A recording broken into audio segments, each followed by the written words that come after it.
کسی اور کا ہے، اتنا دینی مدارس کے طلباء کا ہے، میرا ہے. اور یہ جو پاس شدہ، اگر اس وقت پاس نہ ہوتا، جی حکومت کوئی اس میں کہہ دیتے کہ یہ فلانا شیء غلط ہے، فلانا غلط ہے، تو پھر بھی کوئی بات تھی. اب تو پاس ہو گئے، تو اب تو اس طلباء میں یہ چیز اور تیز ہو گئی کہ ہم تو آپ کو کہتے تھے کہ پارلیمنٹ سے کچھ بھی نہیں ہوتا. اور جب یہ باتیں بھی آ گئی محترم آصف علی زرداری صاحب کے جانب سے یا پریزیڈنسی کی جانب سے کہ بین الاقوامی دباؤ بھی ہے، تو اس نے اس چیز کو مزید بھی مشکوک بنایا. ہم ریاست کے ساتھ ہیں، ہم آئین کے ساتھ ہیں. جمعیت علماء اسلام مولانا فضل الرحمان نے ہمیشہ ریاست اور آئین کی بات کی ہے، اور ہم امید کرتے ہیں کہ انشاءاللہ تعالی بلاول بھٹو زرداری صاحب نے بھی یقین دہانی کرائی، رانا ثناء اللہ صاحب، باقی جتنے بھی ہمارے دیگر سیاسی اکابرین ہیں ان سب نے کہا، اور اسی میں ریاست کا، ریاستی تنظیموں کا اور آئین کا بھلا اسی میں ہے کہ اس کو بغیر کسی مذمت کے. تو آپ کو غلام علی صاحب، اب آپ کو لگ رہا ہے کہ اگر پارلیمان میں اس پہ کل بات ہوتی ہے مشترکہ اجلاس میں، یا اس کے علاوہ اگر اس پر بات ہوئی ہے، مذاکرات ہوئے ہیں مولانا صاحب کے ساتھ، تو ان میں ان شکوں کو چھیڑا نہیں جائے گا؟ آپ کو لگتا ہے کہ ایز اٹ از اسے اب آگے بڑھا دیا جائے گا؟ اسی طرح ہوگا جی، انشاءاللہ اسی طرح ہوگا. اچھا ٹھیک ہے. جمعیت علماء اسلام کا یہ سخت موقف ہے کہ یہ اسی طرح ہوگا انشاءاللہ تعالی. ٹھیک ہے. اور اس میں حکومت، ریاست، اداروں، اسمبلیوں سب کی بلا ہے. ٹھیک ہے. لیکن وہ جو اس معاہدے کا کردار ہے، آپ اس کو کس طرح سے دیکھتے ہیں، جس کا ذکر مولانا صاحب بھی کر رہے تھے؟ پاکستان تحریک انصاف کی حکومت میں ہوا تھا، پھر اس کے اوپر حکومت نے امپلیمنٹیشن کرنی تھی، لیکن اس طریقے سے اس پر امپلیمنٹیشن بھی نہیں ہوئی، اور اس سے بھی مولانا خاصے خفا اور ناراض نظر آ رہے تھے ہمیں. دیکھیں، وہ ایک مسودہ تھا، ایک ڈرافٹ تھا، اور اتفاق رائے ہوا تھا. یہ ایک آئینی ترمیم ہے. دیکھیں اس میں اور اس میں فرق ہے. اچھا. یہ اگر ایکٹ آف پارلیمنٹ بھی بن جائے تو پھر بھی یہ قانون ہے. ٹھیک ہے. تو اس لیے ہم کہتے ہیں کہ دیکھو، اتفاق رائے سے بہت ساری ترمیمات ہو گئی، پورا 26ویں آئینی ترمیم پاس ہو گیا. تو اس میں یہ ترمیم پر دستخط نہ کرنا ہمارے لیے تو ٹھیک ہے، مشکلات ہیں، لیکن ایک بہت بڑا سوچ رکھنے والے جو ہمارے لوگ ہیں، جو طلباء ہیں، جو دینی مدارس سے وابستہ ہے، اس کو ہم خود ہی دھکیل دیں کہ آئین سے نکلو، تو ہم ریاست کے لیے اس طرح نہیں کریں گے. اب پرامن جدوجہد کریں گے اور اس کو اپروو کر کے دم لیں گے. اچھا ٹھیک ہے. لیکن یہ بات کہاں تک درست ہے؟ ایک سینئر صحافی اس بات کا ذکر کرتے ہوئے نظر آتے ہیں کہ مولانا صاحب نے شاید 26ویں آئینی ترمیم کے حوالے سے کسی چیز پر تعاون نہیں کیا یا اس پر وعدہ خلافی کی ہے، اس کے بدلے میں حکومت اب ان سے تعاون نہیں کر رہی تھی اب تک. کیا یہ بھی باتیں ہیں؟ نہ ایسی بات نہیں. دیکھیں، ترمیمات میں تو 54 شکیں تھی. تو جب بھی کوئی ترمیم ہوتا ہے تو پارلیمان یا سیاسی جماعتیں اس میں شامل بھی کرتے اور نکالتے بھی ہیں. ٹھیک ہے. تو یہ یونانیمس سب کچھ ہوا. ایسا نہیں ہے کہ مثلا حکومت، مسلم لیگ، پیپلز پارٹی، JUI، PTI سب کے مشورت سے یہ ہوا. یہ نہ کسی کی جیت ہے نہ کسی کی ہار ہے. ہمیشہ قانون سازی میں کسی جماعت کا کچھ زیادہ مانا جاتا ہے، کسی کا کم مانا جاتا ہے، لیکن اتفاق رائے ہو جاتا ہے. تو میرے خیال میں ایک اچھا اتفاق رائے ہوا، اور موجودہ صورتحال میں ہم نہیں چاہتے کہ ہم ریاست کے لیے مزید مشکلات پیدا کر لیں. ہماری کوشش ہے کہ ہم ریاست سے مشکلات ختم کر لیں، اور یہ جو کچھ ہو رہا ہے ہم یہ بھی کوشش کر رہے ہیں. دیکھو، پہلے دن سے سب سے پہلے جو بیان آیا مولانا فضل الرحمان صاحب کا آیا کہ PTI کے مذاکرات کا ہم خیر مقدم کرتے ہیں. ٹھیک ہے. غلام علی صاحب جی، تو اب پاکستان تحریک انصاف کے ساتھ کوئی اس معاملے پر کوئی ڈیولپمنٹ ہوئی، کوئی رابطہ ہوا؟ کیونکہ ہم دیکھ رہے ہیں کہ علی امین گناپور صاحب تو مولانا صاحب کی اس بات کو سخت تنقید کا نشانہ بھی بنا رہے ہیں. کیا وہاں سے کوئی سپورٹ ملی یا ملے گی آنے والے وقت میں؟ وہ ریکوائرڈ ہے یا نہیں ہے؟ لیکن سیاسی جماعتوں میں کوئی دشمنی نہیں ہوتی جی. ایشو پر اختلاف ہوتے ہیں اور ایشو پر اتفاق ہوتے ہیں. ہم JUI اور مسلم لیگ حکومت میں اکٹھے بھی رہے ہیں اور اختلاف میں بھی رہے ہیں. پیپلز پارٹی اور جے یو آئی یا جے یو آئی پیپل پارٹی اور مسلم لیگ یہ اختلافات بھی ان کے رہے ہیں اور اب حکومت میں ہی ہیں. آج ایک دوسرے سے تعاون بھی کر رہے ہیں. ہم سیاست جو ہے وہ جماعتی سوچ اور فکر کے تابع کرتے ہیں. کبھی کسی سے اختلاف ہوگا, کبھی کسی سے اتحاد ہوگا. تو یہ سازوی باتیں ہیں انشاءاللہ تعالی. لیکن غلام علی صاحب, مولانا صاحب تو کے پی حکومت سے ہی اختلاف کرتے ہوئے نظر آتے ہیں ان ٹرمز آف کہ ان کی گورنمنٹ بنی, وہ کہتے ہیں کہ یہ فارم 47 کی حکومت ہے, تو اگر وہ اس کی اسٹیبلشمنٹ پہ ہی, حکومت کی فارمیشن پہ ہی سوال اٹھاتے ہیں یا اس کو ڈاؤٹ فل نظر سے دیکھتے ہیں, تو پھر آپ کیسے کہہ رہے ہیں کہ اعتماد سازی کی فضا رہتی ہے؟ کچھ معاملات کے اندر ہوتا ہے کہ اختلاف ہے. کی فضا اس لیے رہتی ہے کہ ہم یہ کہتے ہیں کہ یہ حکومت غلط بنی ہے جی, اور یہ نہیں کہ ہم چھپ کے کسی الیکشن کے کل اگلے دن ہم نے یہ کہا, اور یہ نہ صرف ہم نے کہا بلکہ تمام سیاسی جماعتوں نے کہا. اب ٹھیک ہے ہمارا مینڈیٹ کے پی میں اس کو نقصان پہنچایا گیا, تو اسی طرح پی ٹی آئی والے کہتے ہیں کہ ہمیں پنجاب میں نقصان پہنچایا گیا, سندھ میں پہنچایا گیا, کون کہتے ہیں ہمیں بلوچستان میں نقصان پہنچایا گیا. تو دیکھو یہ اپنے اپنے تحفظات ہیں, لیکن ہم یہ چاہتے ہیں کہ اس ملک کا واحد حل جو ہے نا وہ آزادانہ, منصفانہ, غیر جانبدارانہ الیکشن ہے. الیکشن دیکھو جس طرح ملکوں میں ہوتے ہیں ہمیں بھی اس طرح جانا چاہیے, اور اس ملک میں اس ریاست کو, ریاستی اداروں کو ہم مزید ایک دوسرے سے لڑانے سے گریز کا ہمیں کرنا چاہیے, اور ہمیں ان کو مضبوط کرنا چاہیے, اور جمہوری سسٹم کو بہت زیادہ مضبوط کرنا چاہیے تاکہ پوری قوم کا کانفیڈنس اس پہ پیدا ہو جائے.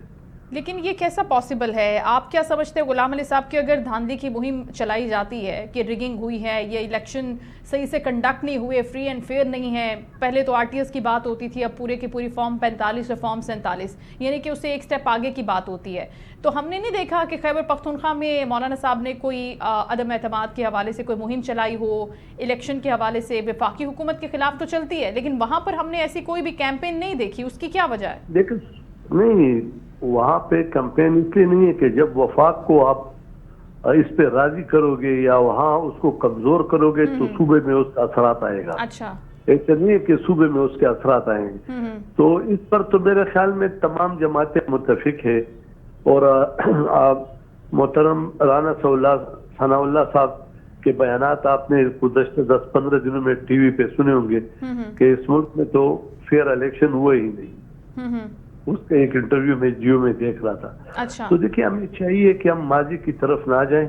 اچھا, اور ہم اپنے آگے کا سفر اس طریقے سے طے کر لیں کہ ہم قوم کو مشکلات سے بھی نکالے, ریاست کو بھی مشکلات سے نکالے, نوجوانوں کے لیے ان کی منشا کے مطابق روزگار کے سہولتیں بھی پیدا کرے, مہنگائی کا خاتمہ کرے. تو سر یہ رول, تو کیا یہ رول جے یو آئی فے سمجھتی ہے, مولانا صاحب سمجھتے ہیں کہ کابینہ کا حصہ بن کے زیادہ اچھے طریقے سے پلے کیا جا سکتا ہے, یہ ایز اٹ از ابھی جس پوزیشن پہ ہیں آگے چل کر؟ تو میرے خیال میں آج تک تو جماعت کا یہ فیصلہ ہے کہ کابینہ کا حصہ نہیں بنیں گے. کل کو کچھ بھی ہو سکتا ہے, شورا ہماری فیصلہ کرے گی, جماعت فیصلہ کرے گی, لیکن ہم یہ کہتے ہیں کہ جہاں تک جے یو آئی کا تعلق ہے وہ کبھی بھی ریاست کو مشکل میں نہیں ڈالتی.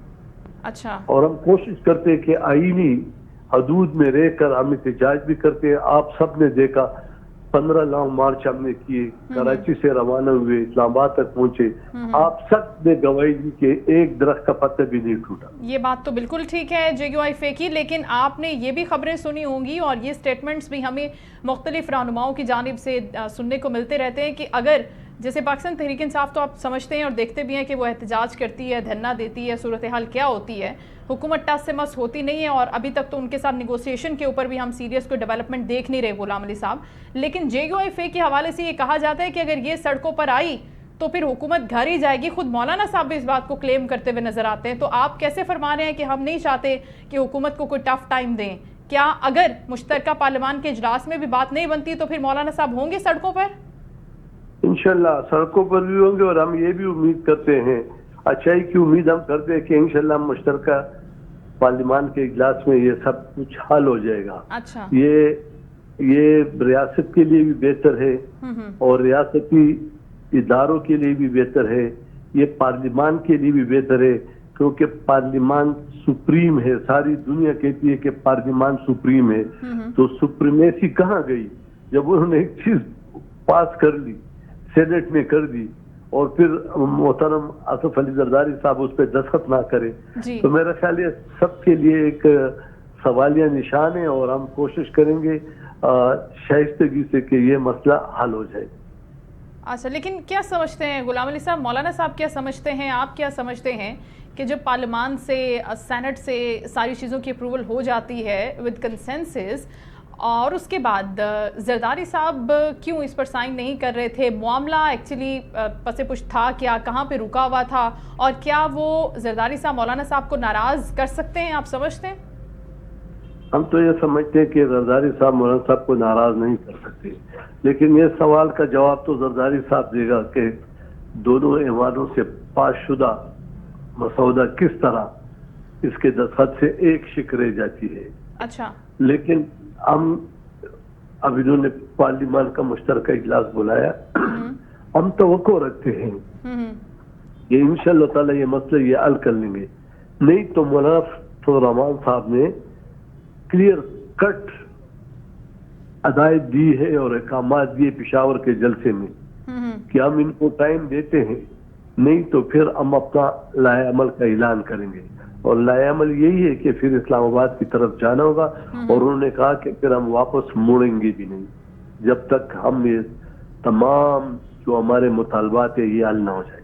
تو میرا خیال میں حکومت اتنی بڑی رسک نہیں لے گی، اور دوسرا یہ کہ 26ویں ترمیم میں بہت بڑا رول تو وہ پیپلز پارٹی کے ساتھ ہی بیٹھ کے پلے کیا تھا نا مولانا صاحب نے، بلاول صاحب کے ساتھ ہی مولانا صاحب کی 1-on-1 ملاقاتیں ہوئی تھی، ایک ہی دن میں ہم نے دیکھا کہ ملٹیپل میٹنگز ہوتی ہیں، اور پھر آپ یہ بھی فرما رہے ہیں غلام علی صاحب کہ زرداری صاحب بھی ان کو ناراض کرنے کا رسک نہیں لے سکتے، تو پھر معاملہ خراب کہاں سے ہوا، ہم یہ سمجھنا چاہتے ہیں۔ یہ تو زرداری صاحب بتائیں گے کیونکہ یہ تو یہ وہی بتا سکے گے کہ وہ کہاں سے اس کو کہا گیا۔ اچھا، ہمیں تو پتہ ہے، ہماری تو اوپن باتیں ہیں، اب زرداری صاحب سے جب ملاقات ہوگی تو اس سے پوچھیں گے۔ ٹھیک ہے، لیکن ہم جو مولانا صاحب کی باتیں سنتے ہیں، اور اکثر آپ ظاہر میٹنگز میں بیٹھے ہوتے ہیں، تو کوئی بات تو ہوتی ہوگی کہ اگر وہ کہتے ہیں کہ ہمیں نہ چھیڑا نہ جائے، تنگ نہ کیا جائے، پھر ہم یوں کریں گے اور وہ کریں گے، پھر وہ میسج کس کے لیے ہوتا ہے؟ آپ کیا سمجھتے ہیں کہ وہ پھر اگر زرداری صاحب کے لیے نہیں ہے، حکومت اچھا حکومت تو اس کو پاس کر چکی تھی نا سر، حکومت کے لیے کیسے ہے؟ رکوائی بھی انہوں نے دیکھو دستخط زرداری صاحب نے کرنی ہے، یا حکومت اپنے پاس شدہ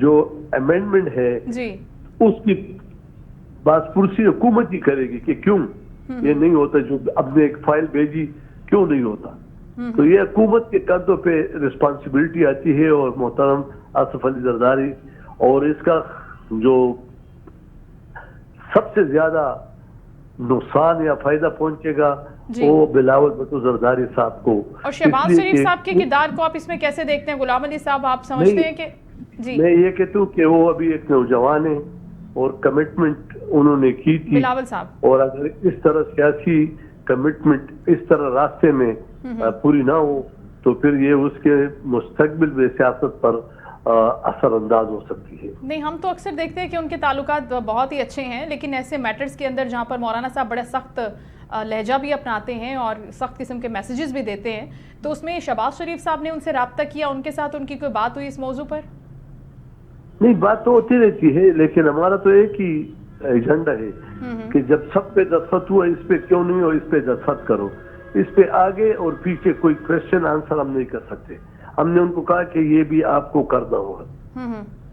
ٹھیک ہے، اور اب آپ سمجھتے ہیں کہ کل، یعنی کہ کل اس لحاظ سے بڑا ہی اہم مشترکہ پارلیمان کا اجلاس ہوگا، کیونکہ اس کے اندر کلیئرٹی مل جائے گی JUI کو، اور اس کے بعد مولانا صاحب اپنا اگلے لائحہ عمل کا اعلان کریں گے، رائٹ سر؟